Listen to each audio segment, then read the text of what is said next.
চাচা, এই যে মৌলভী সাহেব নিয়েছি। আসসালামু আলাইকুম। ওয়ালাইকুম আসসালাম। আচ্ছা ইমাম, তোমার সাথে কি আমার কোনো শত্রুতা আছে? না তো সভাপতি সাহেব, এমন কথা কেন বলছেন? আপনার উছিলায় আমি চাকরিটা পেয়েছি, দুবেলা দুমুঠো ভাত খেয়ে পরে বাঁচতেছি। আপনি এই কথা বলছেন আমাকে, আমি তো লজ্জিত হলাম। না, তোমারে এই যে চাকরি দিছি, তোমার মা সহ তুমি দুই বেলা খাইয়া ভালোই সুখে শান্তিতে আছো, সহ্য হইতেছে না তোমার নাকি? আচ্ছা, আরেকটা কথা কও তো, তুমি এই যে তুমি বয়ান করো, এগুলো কি হাদিস কোরআন থেকে বলো নাকি তোমার ভিতর থেকে বানায় বুনায় বলো? সভাপতি সাহেব, আপনি কি যে বলেন! পড়াশোনা করেছি ইমানের পথে, ইসলামের পথে, আলেম হয়েছি, মসজিদের দায়িত্ব পেয়েছি। এখন যদি যে থেকে কথা বলি তা কি হবে? আমি যা কিছু বলি হাদিস ও কোরআনের আলোকেই বলি। তোমারে কতদিন আমি কইছি যে মসজিদের মধ্যে সুদের কথা কইবা না? মানে আমি তো সত্যিটাই বলেছি। এই মিয়া, এই মসজিদ হলো একটা পবিত্র স্থান, আল্লাহর ঘর, আর ওইখানে ওই ঘরের মধ্যে তুমি সুদের বয়ান করো কেন? সুদের বয়ান না করলে কি তো আর চলে না? হ্যাঁ, সভাপতি সাহেব, আপনি আমাকে ক্ষমা করবেন। আমার দ্বারা যদি কোনো আঘাত পেয়ে থাকেন, আমি যদি কোনো কষ্ট দিয়ে থাকি, আমি আপনার কাছে ক্ষমা চেয়ে নিচ্ছি। কিন্তু একটা কথা সত্যি, আমি মসজিদে যে বয়ান করেছি সত্য কথা বলেছি। হাদিসে কোরআনে যা উল্লেখ করা আছে আমি সেটাই সবার সামনে তুলে ধরেছি। আমি দেখেছি এই মহল্লার অনেকেই সুদ খায়, সুদের ওপর টাকা লগ্নি করে। সুদ খাওয়া এবং সুদ নেওয়া সেটা যে কত বড় অপরাধ, যদি কেউ জানতো তাহলে জীবনের সুদের নাম মুখে নিত না। সত্যি কথা বলতে কি জানেন, সুদ নেওয়া এবং সুদ দেওয়া দুটাই সমান অপরাধ। আরও একটা অপরাধ আছে, যদি কেউ সেটা জেনে শুনেও প্রতিবাদ না করে, তাকে সচেতন না করে, যে সুদ নিচ্ছে এবং সুদ দিচ্ছে তাকে এটার ফলাফল সম্পর্কে না জ্ঞাত করে। আপনি বিশ্বাস করবেন না, আল্লাহ তাআলা কোরআনে একবার শুধু মানা করেছে শুকর খাওয়া হারাম। আমরা কেউ শুকর খাই না, শুকরের নাম পর্যন্ত উচ্চারণ করি না আমরা, কারণ এই বস্তুটাই হারাম। কিন্তু আল্লাহ কোরআনে 70 বার বলেছে সুদ খাওয়া হারাম, কিন্তু আমরা ঠিকই সুদে টাকা আদান প্রদান করতেছি, সুদ খাচ্ছি। আমরা কি একবারও ভেবেছি যেটা একবার আল্লাহ তাআলা না করেছে সেটা আমরা একদম বর্জন করে দিয়েছি, আর যেটা 70 বার মানা করেছে সেটা কেন আমরা আবার করছি? আহ, আফসোস। সাইফুল, ওই সাইফুল, জি চাচা। আল্লাহর কাছে লাখ লাখ শুকরিয়া রে, আমার বাবা আমারে শিক্ষিত করে নাই। যদি শিক্ষিত করতো তাইলে ওর মতো সবাই রে জ্ঞান দেওয়া লাগতো। কি সত্যি কইছি না? সাইফুল, এক কাজ কর, তোর জুতাটা হাতে নে, হাতে নে। এইবার গুইনা গুইনা 10টা জুতার বাড়ি করে দে।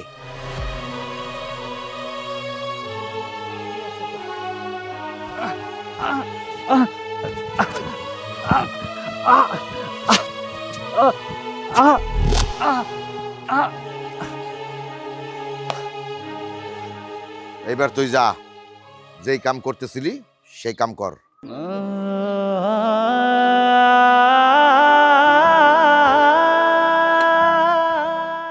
ইমাম, আমি পারতাম জনসম্মুখে তোমার এই অপমানটা করাইতে, কিন্তু আমি করলাম না। আজকে যেই শিক্ষাটা আমি তোমারে দিয়া দিলাম সারা জীবন মনে থাকবো।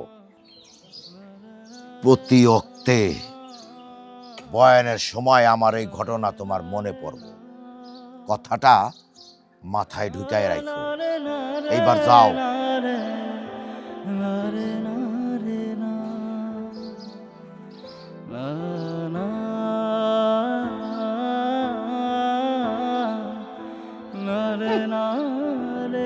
সুদের বয়ান দেয়।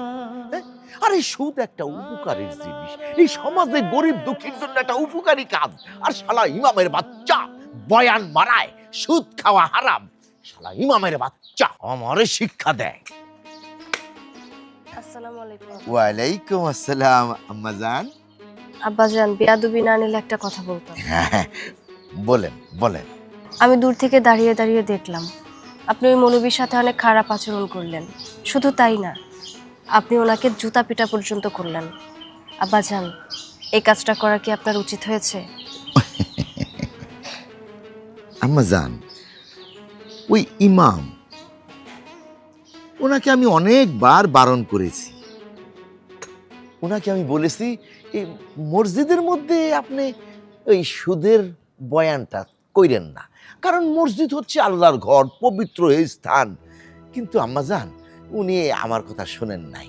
আর আপনি তো আম্মাজান জানেন, আমার কথা যদি কেউ না শুনে আমি তারে কি করতে পারি। তাই আর কি ওনাকে অল্পের মধ্যে একটা শিক্ষা দিয়ে দিলাম। আব্বাজান, আপনি ওই মৌলবীর সাথে যে আচরণটা করেছেন অনেক অন্যায় করেছেন। এখনো সময় আছে আব্বাজান, আপনার ভালোর জন্য আমি বলছি, আপনি মৌলবীর কাছে গিয়ে ক্ষমা চেয়ে নিন, এতে আপনার জন্য মঙ্গল হবে। আম্মাজান, আপনাকে আমি লেখাপড়া শিখিয়েছি, শিক্ষিত বানাইছি, কিন্তু আম্মাজান আপনি আশা করি বড়দের মুখে মুখে তর্ক করবেন না, এতে বেয়াদবি হয়। আপনি আপনার মতো থাকেন। হ্যাঁ আব্বাজান, বেয়াদবি নেবেন না। আপনি যে কাজটা করেছেন অত্যন্ত অন্যায় করেছেন। আর উনি যে কথাগুলো আপনাকে বলেছে সেটা আপনার ভালোর জন্য বলেছে। আপনি তো সুদের ব্যবসা করেন, মৌলভী সাহেব আপনার সুদ নিয়ে কথা বলেছে, আপনার ভালোর জন্য বলেছে। এটা যদি আপনার মনে হয় আপনার খারাপের জন্য উনি বলেছে, তাহলে আপনি ভুল ভাবছেন, এটা আপনার ভুল ধারণা। আব্বাজান, আমরা মুসলিম, এটা আমাদের বুঝতে হবে। আমরা এভাবে সুদ খেতে পারি না। এখনো সময় আছে, আপনার কাছে হাত জোর করে অনুরোধ করছি, আপনি ওনার কাছে গিয়ে ক্ষমা চেয়ে নিন। আম্মাজান, আপনারা শিক্ষিত বানাইছি তাই বলে এই নয় যে আপনি মুরব্বীদের সাথে তর্ক করে যাবেন, মুখে মুখে কথা বলবেন, এটা তো হয় না, তাই না? আপনি ভিতরে যান, ভিতরে যান।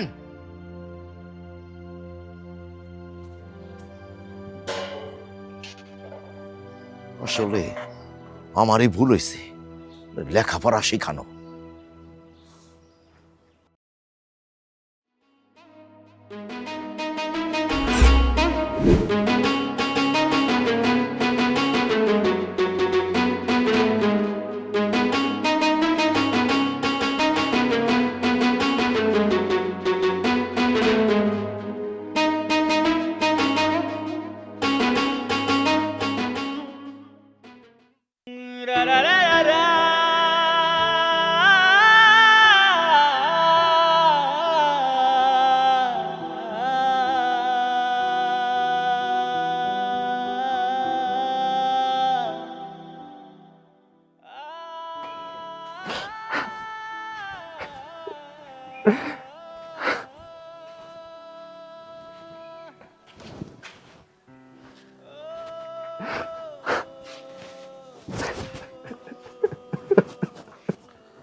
কিরে বাবা, তুই কাঁদতাছিস কেন?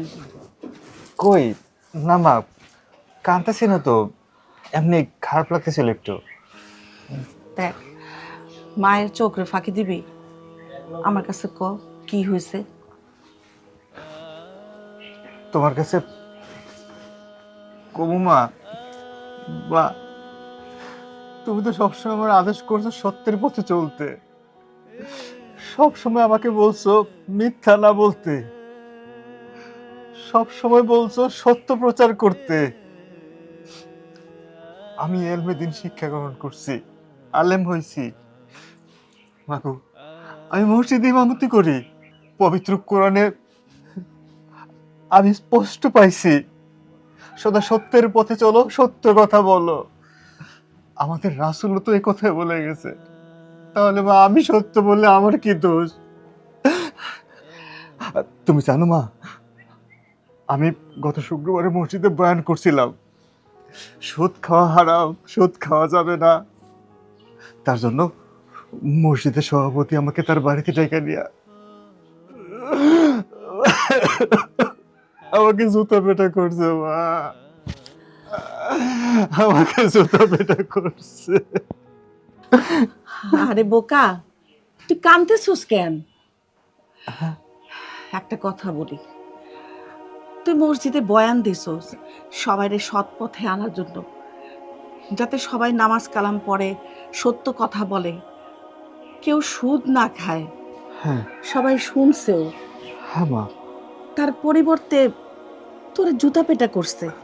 কিন্তু একটা কথা গভীরভাবে চিন্তা করে দেখ, তোর কথা মানুষ শুনছে, মানুষ শুনা তোর গায়ে হয়তো হাত দিছে, তোরে অত্যাচার করছে, কিন্তু দেখবি এক সময় না এক সময় তারা এই কথাটা নিয়ে আমল করবে, বুঝবে যে তুই তাদের সত্য ন্যায়ের পথে আনার জন্য এই কথাগুলি বলছিলি।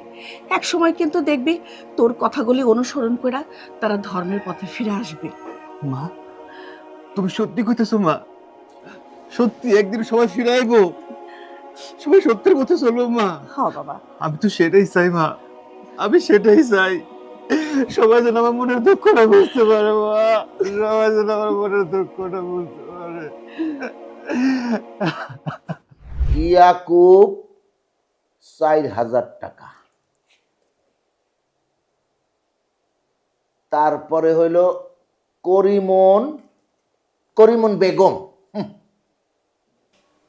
4,000 টাকা, সলিমুদ্দিদু। আসসালামু আলাইকুম কাকা। ওয়ালাইকুম সালাম। আনছো দাও। কাকা, আপনারা যদি অনেক টাকাটা দেই তাহলে আমার মার চিকিৎসা করাইতে পারবো না। বাবা বাবা, কি মধুর সুরে কইলা, এই টাকাটা তুমি আমার দাও, তোমার মার চিকিৎসা করাইতে পারবা না? তাই তোর মা বাসুক মরুক, তাতে আমার কি? আমার তাই টাকা দে, টাকা দে, টাকা দে। আপনি না একটা দয়ালু মানুষ, আর কয়েকটা দিন আমারে দয়া করেন, আমি টাকা দিয়ে দিব আপনারে। ওই হ, আমি দয়ালু এটা ঠিক আছে, কিন্তু এমনি এমনি তো দয়ালু না। আমি স্বার্থ ছাড়া কিন্তু কোনো দয়া করি না। টাকা ফালা কিন্তু কইতাছি, টাকা দে তাড়াতাড়ি। কাকা আপনি বিশ্বাস করেন, আমার কাছে যে কয় টাকা আছে এই কয় টাকা আমার মায়ের ওষুধের জন্য রাখছি। আপনারা যদি দিয়ে দেয় তাহলে আমার মায়ের ওষুধ খাইতে পারবো না কাকা। কাকা আমার কয়েকটা দিন আপনি সময় দেন কাকা। ওই তোর কি মনে নাই কয়দিন আগে রফিক মরল? রফিকের কাছে কিন্তু আমি টাকা পাইতাম। আমি কি করছি, ওর পোলারে খাড়া করাইয়া টাকা উসুল করে তারপর ওই রফিকরে মাটি দেওয়াইছি। আমি কিন্তু সেই ব্যক্তি। টাকা বাইর করার মেশিন আমার কাছে আছে। কি কাকা? টাকা নাই? না কাকা। ওই কাকা, কাকা আমার মারে না কাকা, কাকা মারে না কাকা, আপনার পায়ে পড়ে কাকা, আমার মারে না কাকা, কাকা, কাকা মারে না কাকা, কাকা, টাকা দিবি মাইর বন্ধ হইব, টাকা দিবি না মাইর চলবে। কাকা, পকেট থেকে টাকা বাইর কর, নাইলে কিন্তু আবারও চলবে। দিতেছি কাকা।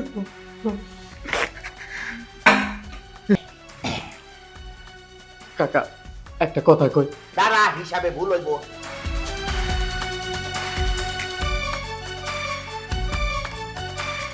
5,000 আর কই? কাকা আমার কাছে 8 টাকা নাই, এই 5,000 টাকাই আছিল, আমি আরেকজনের কাছ থেকে হাওলাত করে আনছি মার ওষুধের জন্য। আপনি তো খুব ভালো করে জানেন আমার মা অসুস্থ, আমার মা যদি একদিন ওষুধ না খায় তাহলে আমার মা মারা যাইব। এই তোর মা মইরা যাক, তাতে আমার কি? আর মইরা যাওয়ার পর যদি কাপড়ের টাকা যদি না থাকে, আমার কাছে আসিস, আমি তোরে কাপড়ের টাকা দিয়ে দেবো। বুঝছ নাই? আমার হিসাব বরাবর, আমার হিসাব কিন্তু ঠিক রাখবি। তোর মাটা আমি কিছুই বুঝি না, তোর মা মইরে ওই সুটকি দিয়া থাকবে, তাতে আমার কি? আমার কি? আমি মানুষের গরিব মানুষের আমি দুঃখ বুঝতে পারি। আমি তো গরিব মানুষের কষ্ট আমি সহ্য করতে পারি না। তোদের মতো হারাম দাদার জন্য, তোদের মতো হারাম দাদার জন্য আমার এই লাঠি ওঠে। কাকা আমার মা মরে যাওয়ার পরে কাফনের কাপড়ের চিন্তা আপনার করতে হইব না। আপনি মরে যাওয়ার পরে আপনি কাফনের কাপড় পান কিনা সেটা চিন্তা করেন।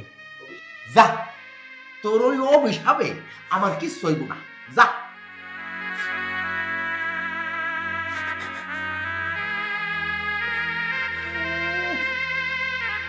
আল্লাহর ভয়। আরে অভিশাপ দিবি, একটা দামি অভিশাপ দে না, কি সস্তা একটা অভিশাপ দিছে, ওতে আমার কি যায় আসে, কিছু হইব না।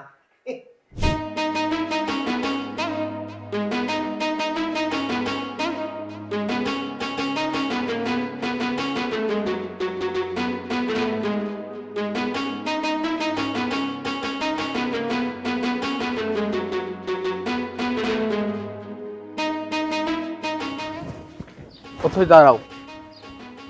আর তিশা, তুমি যাও, তোমার ফুপির সাথে আমার কিছু ইম্পর্টেন্ট কথা আছে। তেশা কোথাও যাবে না, আর আপনার সাথে আমার কোনো কথাই থাকতে পারে না। তুমি আমার সাথে কথা বলতে না চাইলেও আমি তোমার সাথে কিছু কথা বলতে চাই।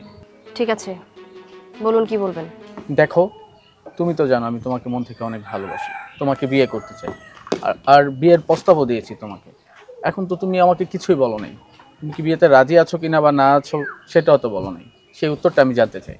আপনি কি করে ভাবলেন বলুন তো, যে আপনার মতো একটা ছেলে আমাকে প্রেমের প্রপোজাল দিবে, বিয়ের প্রপোজাল দিবে, আর আমি সেটার সাথে সাথে অ্যাকসেপ্ট করে নিব? শুনুন, আমি কেন, এই এলাকার কোনো মেয়ে না আপনার প্রেমের প্রস্তাবে রাজি হবে না, বিয়ের প্রস্তাবেও রাজি হবে না। সেই জন্য আমি আপনার হ্যাঁ বা কোনো কিছুতেই উত্তর দিই। আচ্ছা, কেন বিয়ে করবে না? কি কমতি আছে আমার মধ্যে? আবার জিজ্ঞেস করছেন আপনার মধ্যে কিসের কমতি আছে? আপনার মধ্যে কোনো কিছুই নেই। আপনার মধ্যে কোনো জ্ঞানবোধ নেই, কোনো বিবেকবোধ নেই, আর কোনো যোগ্যতাও নেই আমাকে ভালোবাসার। আচ্ছা, আপনি এমন কেন বলেন তো? আপনার জায়গায় অন্য কোনো ছেলে হলে ফুপুর সামনে জীবনে এসে দাঁড়াইতো না। কাকে কি বলছিস বলতো? সবাই কি আর ওনার মতো? ওনার তো লজ্জা নেই। ছ্যাঁচড়া টাইপের কিছু মানুষ আছে না, উনি হচ্ছে ওই টাইপের মানুষ, যার কারণে প্রতিবার আমার সামনে এসে দাঁড়ায়। আপনাকে বহুবার আমি বলেছি যে আপনি কখনোই আমার সামনে আসার চেষ্টা করবেন না। আপনাকে আমার পছন্দ হয় না। যে মানুষটাকে পছন্দ হয় না তাকে ভালোবাসবো, তাকে বিয়ে করব, এগুলো তো অনেক স্বপ্নের ব্যাপার, তাই না? দেখো, আমি এত কিছু শুনতে চাই না, তুমি আমাকে বিয়ে করবে কিনা সেটা বলো। না, আপনাকে আমি বিয়ে করবো না। তিশা, চল। দাঁড়াও, হাত ছাড়ুন। হাত ধরুন কেন? হাত ছাড়ুন বলছি। আমার কিছু কথা আছে। আপনি আমার এই যে অভদ্র মানুষের মতো রাস্তাঘাটে একটা মেয়ে মানুষের হাত ধরে টানাটানি করছেন, আপনার কি বিবেক বুদ্ধি বলতে কিছু নেই? ছাড়ুন, হাত ছাড়ুন। আপনারা আসতে পারেন। আসসালামু আলাইকুম। ওয়ালাইকুম আসসালাম। এই বেটা, মানলাম তুই এই মসজিদের ইমাম, তোর কি সব জায়গায় নাক গলাই তৈব? হাতটা ছাড়ুন।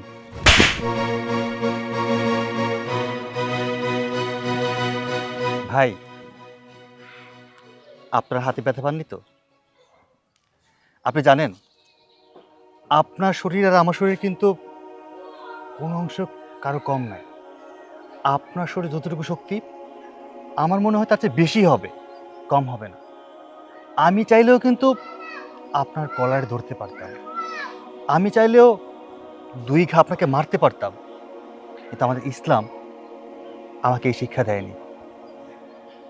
কেউ আঘাত করলে তাকে প্রতিঘাত করতে হয় না। ভাই, আপনাকে যে কথাগুলো বলেছি আপনার ভালোর জন্য বলেছি। রাস্তাঘাটে একজন নারীকে সম্মান করতে হয়, তাকে টানা হেঁচড়া করতে হয় না। একজন নারী আপনার মা, একজন নারী আপনার বোন, কোনো একজন নারী আপনার স্ত্রী হবেন, তাদেরকে কখনো অসম্মান করবেন না। আসি, ভালো থাকবেন। আসসালামু আলাইকুম।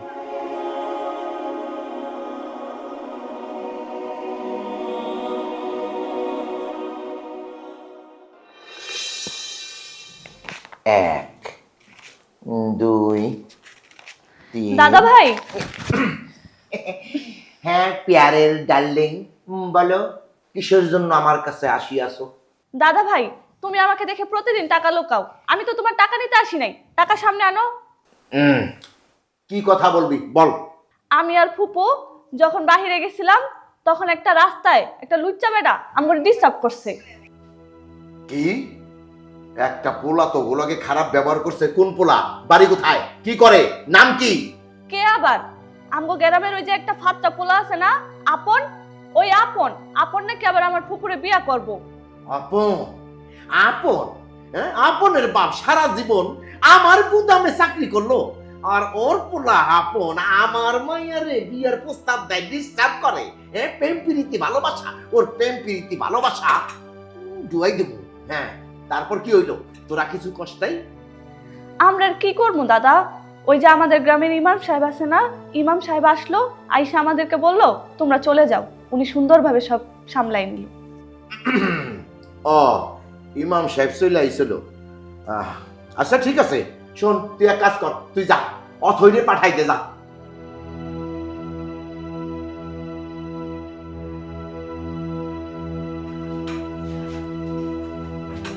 আসসালামু আলাইকুম আব্বাজান। ওয়ালাইকুম আসসালাম রাহমাতুল্লাহ। আপনি আমাকে ডেকেছেন? তোমাকে ট্যাক্সি অতি জরুরি। আজকে রাস্তায় কি হয়েছে, তোমার সাথে কে কি করছে বলো। রাস্তায় কি হয়েছে সেটা আপনি জেনে কি করবেন আব্বাজান? এগুলো তো জানার আপনার কোনো দরকার নেই। এত পাকনা কথা তো আমি তোমার কাছ থেকে শুনতে চাই না। আমি শুনতে চাইতেছি আমার মেয়ের সাথে কে বিয়াদবি করতে, তার নাম কি, বাড়ি কোথায়, কি করে। সবকিছু জানবেন, শুনবেন, তারপরে কি করবেন? কিছুই তো করতে পারবেন না। কারণ আপনি যদি ভালো মানুষ হতেন তাহলে রাস্তায় কোনো আজে বাজে লোকজন আমার সাথে এরকম ভাবে কথা বলতে পারতো না, আমাকে ডিস্টার্বও করতে পারতো না। আমার কি মনে হইতেছে তা জানো, তোমার আমি লেখাপড়া করায় মনে হয় যে বড্ড ভুল করে ফেলাইছি। খুব পণ্ডিত হয়ে গেছে, হ্যাঁ? বাবার মুখে মুখে কথা বলো।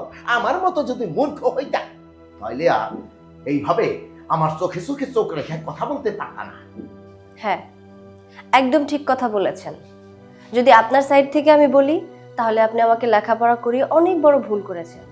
যদি আপনার মতো অশিক্ষিত থাকতাম তাহলে কোনটা ন্যায় কোনটা অন্যায় সেগুলো আমি বুঝতাম না। ঠিক আছে, এইবার বলো কি হয়েছে, সব খুলিয়া বলো। যেহেতু আপনি জিজ্ঞেস করেছেন আমি আপনাকে বলছি। রাস্তায় আপন আমাকে ডিস্টার্ব করেছে। ও প্রতিবারই আমাকে একটাই কথা বলে, যেন আমি ওকে বিয়ে করি। অপন অপন ওই ফকিন্নির বাচ্চা, ওই ছোট লোকের বাচ্চা, হ্যাঁ, যার বাপ কিনা সারা জীবন আমার গোলামি করছে, ওই ফকিন্নির বাচ্চার কত বড় সাহস তোমারে বিয়ার প্রস্তাব দেয়? হ্যাঁ, প্রেম প্রীতি ভালোবাসা, প্রেম প্রীতি ভালোবাসা ওরে আমি আব্বাজান এবার একটু থামেন, একটু বেশি বলে ফেলছেন। ওই লোকটা আমাদের সাথে এরকম করার সাহস পেত না। রাস্তায় ডেকে আমাকে প্রেমের প্রপোজাল দিতে পারতো না যদি আপনি ভালো হতেন। আপনি কেমন মানুষ আপনি কি ভুলে গেছেন? সুদের ব্যবসা করেন। আর আপনি এমন একটা মানুষ যে মানুষ কিনা একজন মসজিদের ইমামের সাথে খারাপ আচরণ করে, তার গায়ে হাত তুলে জুতার বাড়ি দেয়। এগুলো আপনি ভুলে গেছেন?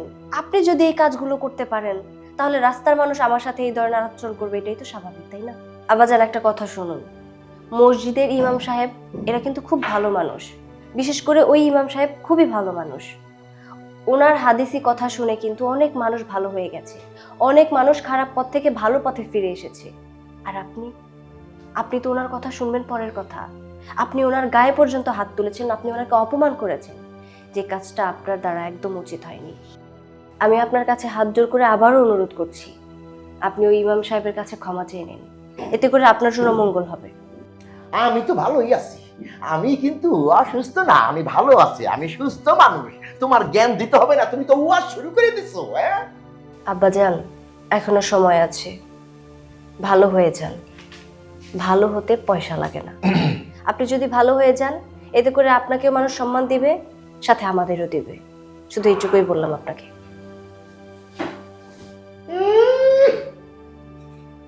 বয়ান দেয় আমারে, বুদ্ধি দেয়, মনে হয় যে আমার কাছে বুদ্ধি নাই, কমতি আছে মনে হয়। ইমাম সাহেব, আচ্ছা ঠিক আছে, কমুনি মাফ করে দেওয়ার জন্য।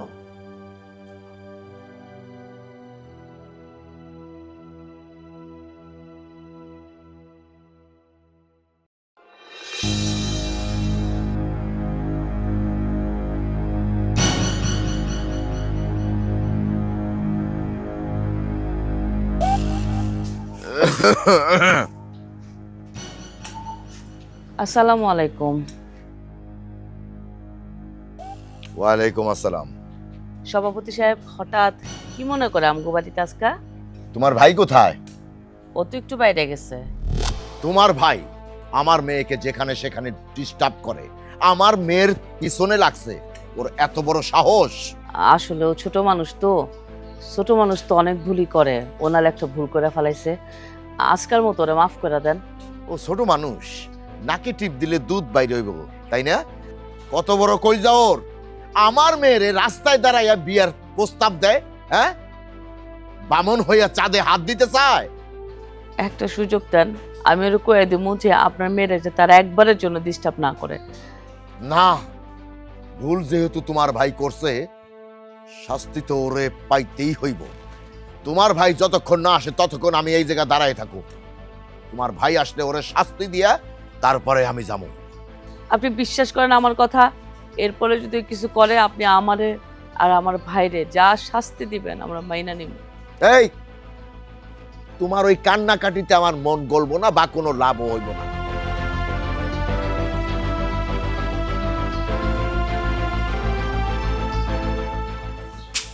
কাকা, এইবারের মতো মাফ করে দেন। আমার ভাইয়ের হয়ে আমি এইবারের মতো আপনার কাছে ক্ষমা চাইতেছি। ও যদি এরপর অন্যায় করে আপনি যা শাস্তি দিবেন আমি মাইনে নিব কাকা। কি হয়েছে আপা?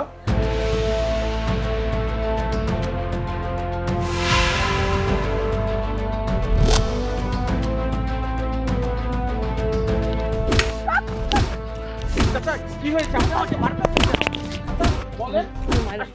এত বড় সাহস তো, তুই আমার মেয়েকে ডিস্টার্ব করিস, রাস্তাঘাটে যেখানে সেখানে বিয়ের কথা বলিস। হ্যাঁ, আমি আপনার মেয়েকে বিয়ের প্রস্তাব দিয়েছি, কোনো অন্যায় তো করিনি। আমি তো কখনো বলিনি আপনার মেয়ের সাথে প্রেম করব, ওকে নিয়ে ঘুরতে যাব। আমি অন্যায়টা কি করেছি বলেন? চুপ, ছোট লোকের বাচ্চা, মুখে মুখে তর্ক করিস। হ্যাঁ, ওই তুই কোথায় আর আমার মেয়ে কোথায়? বামন হয়ে চাঁদে হাত দিস? ছোট লোকের বাচ্চা, আজ তোকে আমি মেরেই ফেলবো।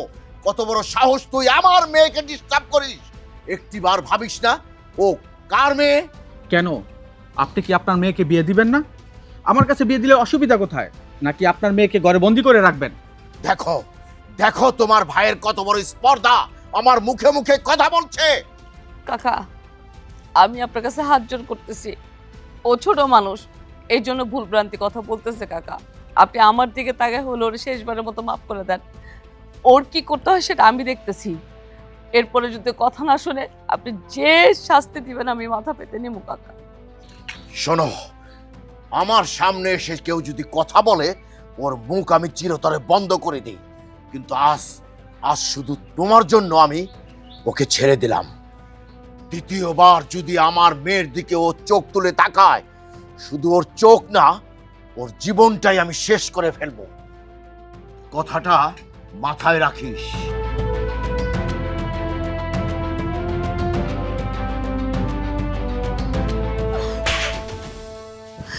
আর কত মানুষের কাছে তোর জন্য কথা শুনবো?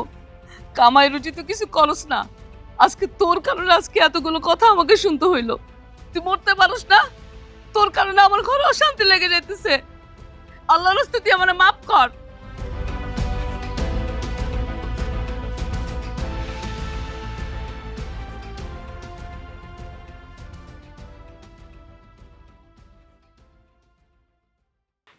শোন, তুই আমার একমাত্র ছোট ভাই। তুই যদি এরকম পাগলামি করস আমি কই যাবো কত? আজকে তোর কারণে উনি আমগো বাসায় কি ঝামেলাটা করলো, আমার কতটি কথা শোনাইলো, আমার সামনে তোরে মারলো। তুই জানোস না তোরে কেউ আঘাত করলে আমি সহ্য করতে পারি না। তুই আমার একটা মাত্র ভাই, তোর কারণে আমি কতগুলি কথা শুনলাম। আমার চোখের সামনে তোরে যে এমনি মারলো আমার তো সহ্য হয় না। শুধু তোর কারণে আমি আমার স্বামীর সংসার ছেড়ে এখানে আমি পড়ে রয়েছি, শুধুই তোর কারণে। আমি তো তোরে আমার ভাই হিসেবে দেখি না, আমার সন্তান হিসেবে দেখি। তুই যদি এরকম পাগলামি করস আমার কি ভাল লাগে ক? শোনো, তুমি কোনো কথা বলবা না। তুমি আমার গায়ে হাত তুলছো না, এখন তুমি আমার সাথে কোনো কথা বলবা না। তুমি এখান থেকে যাও, যাও। হাত তুলছি। হাত না তুলে কি করতাম? তোর নামে যেসব অভিযোগ আহে এগুলি কি সহ্য করার মতো? বাধ্য হইছি হাত তুলতে। আজ পর্যন্ত সহজে তোর গায়ে আমি হাত তুলছি? আমিও তো চাই একটা ভালো মাইয়া দেহে তোরে আমি বিয়া দিই, সংসারই করি। তুই তো এই কথাটা শুনোস না, তুই তোর ইচ্ছা মতো চলাফেরা করস। আমি তো কোনো ভুল করি নাই, আমি অথরে বিয়ে করতে চাইছি। বিয়ে করা কি খারাপ কাজ? তুই অথইরে দেখছস আর তোরে দেখছস, তুই কি ওর জীবনের মতো উপযুক্ত? ও 5 ওয়াক্ত নামাজ পড়ে, একটা নামাজি মাইয়া, কত ভদ্র মাইয়া, এলাকায় ওর কত সুনাম। ওর বাবাও তো চায় একটা নামাজি পোলার লোকের বিয়া দিতে, কিন্তু তুই তো সেভাবে চলাফেরা করস না। আমারও তো ইচ্ছা যে অথর মতো মেয়ে আমগো ঘরের বউ হোক। শোনো আপা, ওর বাপ হচ্ছে একজন সুদখোর। এই সুদখোরের মেয়ে হিসাবে কিসের এত দামা? হ্যাঁ, আমার মতো ছেলে যে ওকে বিয়ে করতে চাইতেছে, এইটাই তো তার সাত কপালের ভাগ্য। শোন, তুই ওর বাপের কথা তুলিস না। ওর বাপ সুদ খাক আর যাই করুক, মেয়ে তো ভদ্র, মেয়ে তো নামাজ কালামে, এলাকায় সবাই ওরে কত পছন্দ করে। আমার একটা কথা শুন ভাই, তুই যদি সত্যি অথরে পছন্দ করে থাকস, তার উপযুক্ত হয়ে দেখা। তুইও নামাজ কালাম পড়, কাম কাজ কর, নিজের উপযুক্ত কর, যাতে অন্তত আমি গর্ব করে এই সম্বন্ধটা নিয়ে যেতে পারি, অথরে আমাদের ঘরের বউ বানাইতে পারি। আমার কথাটা শোন ভাই তুই। আচ্ছা ঠিক আছে, তুমি আর এখন আমার জ্ঞান দিও না, আমার ক্ষুধা লাগছে, তুমি আমার খাবার দাও, যাও তো এখান থেকে। দেখ, তোরে ভালো কথা কইলে মনে করস তোরে জ্ঞান দেই। এই দুনিয়াতে আছে কি? আজকে যদি তুই ভালো কিছু না করস, আল্লাহর কাছে সেজদা না দেস, আল্লাহর কাছে না চাস, তোরে কে দিব ক? আমার কথাটা শুই না দেখ, তুই একটা বার তুই নামাজ কালাম ধর, আল্লাহর কাছে চায়া দেখ, দেখবি দুনিয়াতে সব কিছু তোর দিকে সহজ হয়ে গেছে। আমার বিশ্বাস, তুই আল্লাহর কাছে চাইলে অথই অবশ্যই তোর হইব। তোর জীবনের সব চাওয়া পাওয়া আল্লাহ পূরণ করব। ভাই, আমি তো তোর বড় বোন তো মার মতো হয়, তাই না? একটা বার আমার কথা শোন, আমার দিকে তাকায় হইল। রাগ করিস না ভাই, তুই বয়, আমি তোর জন্য খাবারের ব্যবস্থা করতেছি।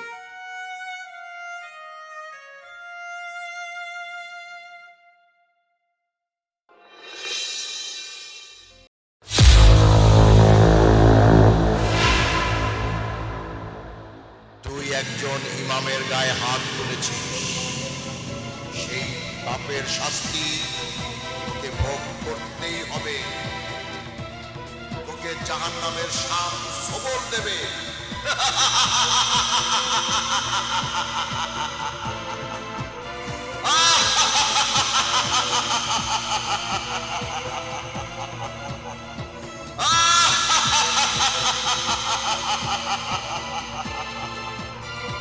মা, একজন ইমামের গায়ে হাত তুলেছে ও। সবল দে, সবল দে।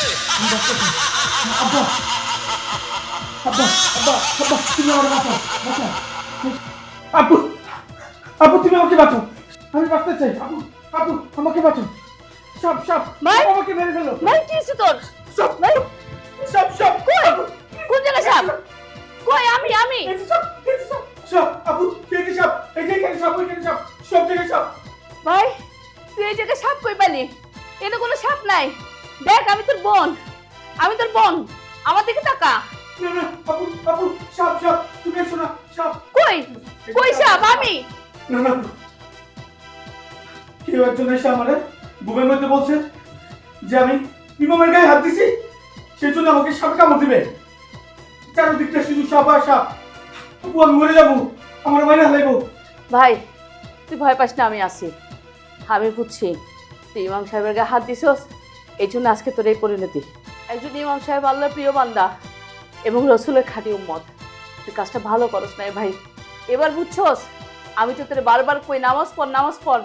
আজকে যদি তুই আল্লাহর রাস্তায় থাকতি, তাহলে এই দিন তোর দেখা লাগতো না। আজকে তুই নিজের চায়া দেখ তোর কি অবস্থা। তোর চোখের সামনে হাজার হাজার সাপ ঘুরতেছে। তুই একবার চিন্তা কর, তুই মরে গেলে তোর কবরে কত সাপ আইবো। আমি কি করবো? আমি তো ভুলকে গেলাইছি আপা। এখন তো আমি বাঁচতে চাই, আমি তো ইমামের গায়ে হাত তুলছি। তুমি আমাকে বাঁচাও আপা। তুমি মরতে চাই না আপা, তুমি আমাকে বাঁচাও। এখন আমার কি করা উচিত তুমি আমাকে বলো আপা। এদিকে আয় ভাই, আমার কাছে আয়। তুমি মনে বাঁচতাম না, আমি মরে যাবো। আমি তো একটা বড় ধরনের ভুল করে ফেলছি। তুমি আমার ইমাম সাহেবের কাছে নিয়ে যাও, আমি তার কাছে তওবা আর মাপ চাবো। ঠিক কইছস, আমারও বিশ্বাস ইমাম সাহেব একটা রাস্তা ভাই করতে পারে। তুই ইমাম সাহেবের কাছে যে মাপ চা, সব ঠিক হয়ে যাবে। ঠিক আছে আপু, চলো আমার নিয়ে যাও আপু, আমি বাঁচতে চাই আপু, নাহলে আমি মরে যাবো আপু।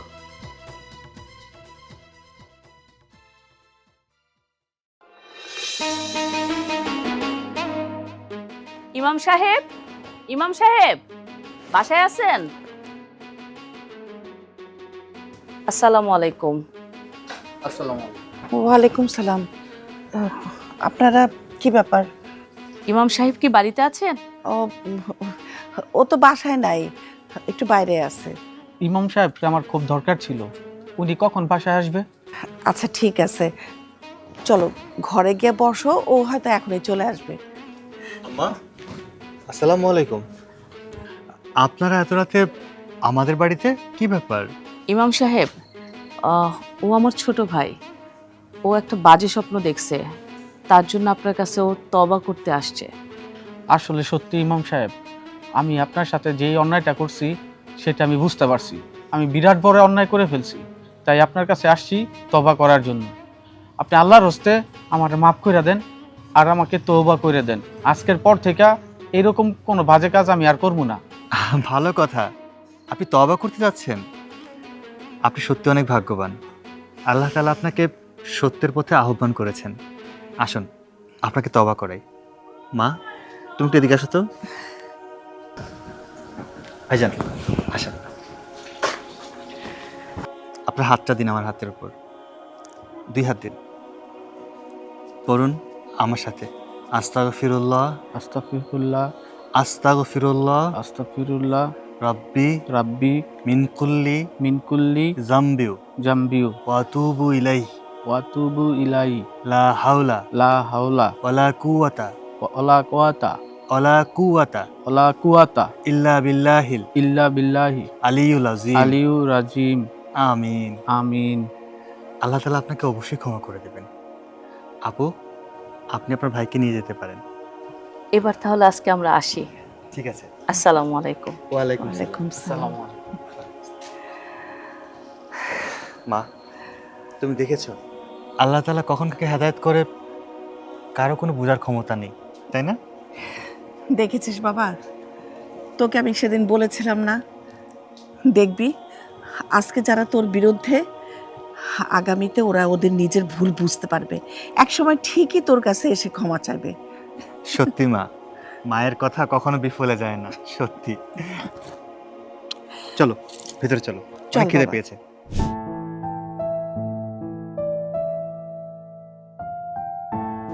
শুনিতে পাই 150 বৎসর পূর্বে ভারতবাসী অসভ্য বর্বর ছিল।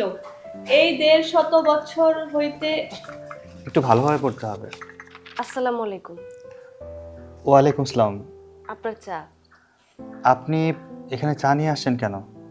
না মানে আপনি পড়াচ্ছিলেন, দেখলাম শুধু মুখে বসে আছেন, তাই ভাবলাম আপনার জন্য 1 কাপ চা নিয়ে আসি। শুনুন, আজকের পর থেকে আমি যখন পড়াতে আসব আপনি কখনই আমার আশপাশে আসবেন না। কেন? আমি আসলে কি কি সমস্যা? শুনুন, আমি একজন আলেম মানুষ, আমি এই এলাকার মসজিদের ইমাম, প্রাপ্তবয়স্ক একজন পুরুষ মানুষ, আর আপনি একটা যুবতী নারী, আর আপনার অবশ্যই পর্দার ভিতর থাকা উচিত। নারীদের যেমন পর্দার ভিতর থাকা উচিত, তেমনি পুরুষদেরও চোখের পর্দা করা উচিত। আপনি এখানে আসলে এটা খুব খারাপ দেখায়। আমি চাই না আপনি আর কখনো আমার সামনে এভাবে আসেন। আপনার এই কথাগুলো শুনে আমার অনেক ভালো লাগলো। ঠিক আছে, এরপর থেকে আর কোনোদিনও আপনার সামনে আমি এইভাবে আসবো না। আপনি এক কাজ করুন, চাটা খেয়ে নিন, ঠান্ডা হয়ে যাবে। ঠিক আছে। আসি, আসসালামু আলাইকুম। ওয়ালাইকুম আসসালাম। আজ সকালে ঘুম থেকে উঠে দেখি যে যেদিকে যতদূর দৃষ্টি যায় সমগ্র আকাশ বর্ষায় ভরে গিয়েছে।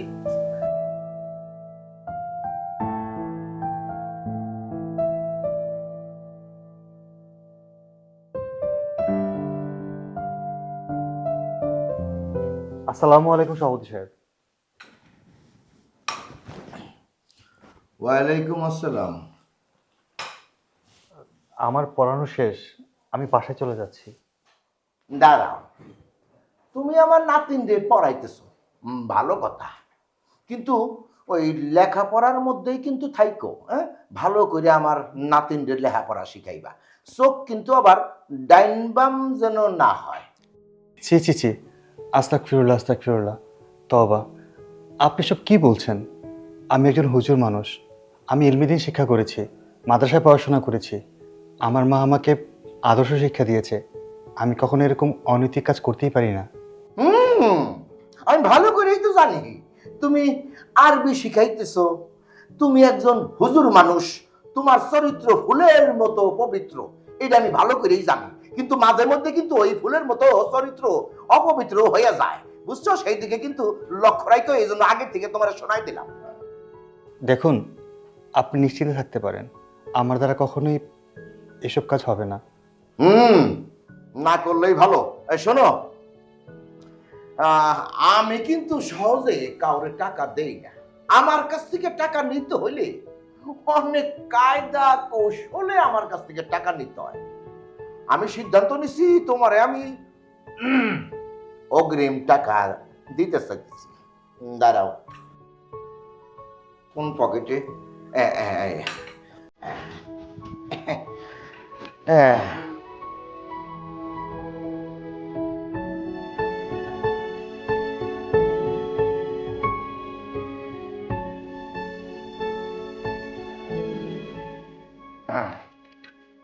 নাও, তোমার 5,000 টাকা অগ্রিম দিলাম। সভাপতি সাহেব, বেয়াদবি ক্ষমা করবেন। আপনি আমাকে টাকা দিয়েছেন, আমি অনেক খুশি হয়েছি। আমাকে ক্ষমা করবেন, আমি আপনার টাকাটা নিতে পারবো না। কেন কেন কেন কেন কেন কেন? দেখুন, আপনার এই টাকার মধ্যে মানুষের অভিশাপ আছে। এই টাকাটা আপনার জন্য হালাল কিনা হারাম আমি জানি না, কিন্তু আমার জন্য সম্পূর্ণ হারাম। আমি হারাম টাকা নিতে পারবো না। আমি আপনার নাতনিকে ফ্রিতেই পড়াবো। ও খুব ভালো স্টুডেন্ট। আমি চাই ও ভালোভাবে পড়াশোনা করুক। আমাকে টাকা দিতে হবে না। কি? আমার টাকা হারাম আর তোমার টাকা হালাল? কিভাবে বুঝলা তোমার টাকা হালাল আর আমার টাকা হারাম? এইখানে কি টাকার গায়ে কি লেখা আছে হারাম? হ্যাঁ, কই কোনো কাছেই তো হারাম লেখা নাই। শুনুন সভাপতি সাহেব, আপনি কিভাবে টাকা নেন আর না নেন সেটা আমরা এলাকাবাসী সবাই জানি। আর আপনার চরিত্র সম্পর্কে কম বেশি সবাই জানে। খামোশ! ও, বুঝছি, হুজুর মানুষ, সতী সত্তা। এই শোনো, একটা কথা মনে রাখো, আমি গরিব মানুষের উপকার করি। যারা ঠিকে যায় তারা আমার কাছে আসে, আমার কাছ থেকে টাকা নেয়, নিয়ে তারা উপকৃত হয়। বিনিময়ে আমি তাদের কাছ থেকে কিছু ইন্টারেস্ট নিই। এইখানে তুমি হারামের কি দেখলা? তুমি বলো তো। হ্যাঁ, আপনি ইন্টারেস্ট নেন বলছেন না? ইন্টারেস্টটা কিন্তু মানুষ সহজে দেয় না। তাদের কাছ থেকে জোর করে জবরদস্তি করে মানুষের কাছ থেকে আপনি টাকা নেন। আর সেই টাকার মধ্যে থাকে মানুষের অভিশাপ, মানুষের হাহাকার।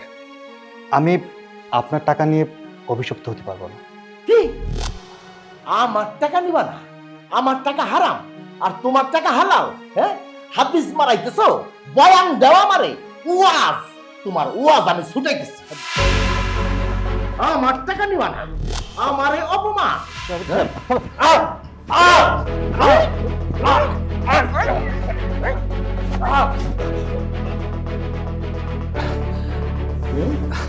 শিক্ষা হয়েছে নাকি আরো দিব? হ্যাঁ, আমি কিন্তু সহজে কাউরে টাকা দেই না। তোমারে আমি ভালোবাসা দয়া কইরে আমি তোমারে অগ্রিম টাকা দিতেছি, আর তুমি আমারে বয়ান দাও আমার টাকা হারাম, নেওয়া যাবে না। হ্যাঁ, হুজুরগিরি মারাও। হ্যাঁ, হুজুর। শুনুন সভাপতি সাহেব, আপনি আমার গায়ে হাত তুলেছেন, আমি কষ্ট পাইনি। ইতিপূর্বে আরেকবার আপনি আমাকে জুতা পেটা করেছিলেন, আমি কোনো প্রতিবাদ করিনি। এবার নিয়ে আপনি আমাকে 2বার আঘাত করেছেন। আপনার প্রতি আমার কোনো অভিযোগ নেই, শুধু এটুকু বলবো, উপরওয়ালা যেন আপনাকে ক্ষমা করে দেন। আপনি এখনো নির্বোধ, আপনার বোধ শক্তি এখনো হয়নি। যদি বুঝতেন, ইসলামের পথে চলতেন, আপনার মধ্যে এই অমানসিকতা আসতো না। এই, আমি তোরে কিন্তু এখন চোখের সামনে সহ্য করতে পারতাছি না।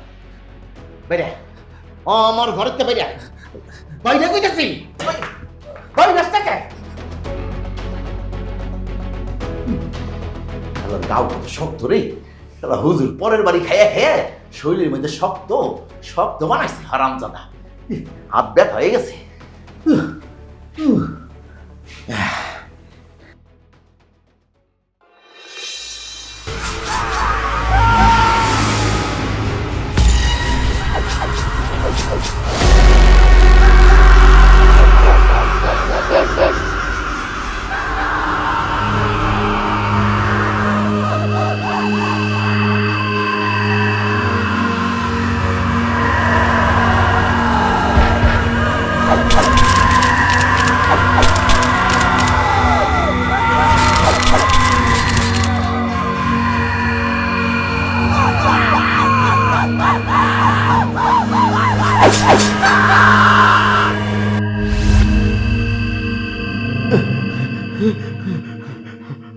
মামা মারে ও মামা মারে ও তুই ও তুই ও তুই বাবা বাবা কি হয়েছে বাবা? মারে আমি একটা দুঃস্বপ্ন দেখছি।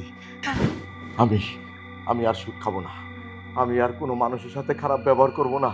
আমি এখন থেকে সবাইরে ভালোবাসবো, সবাইরে সম্মান দিয়ে চলবো, হক হালাল খাবো রে মা।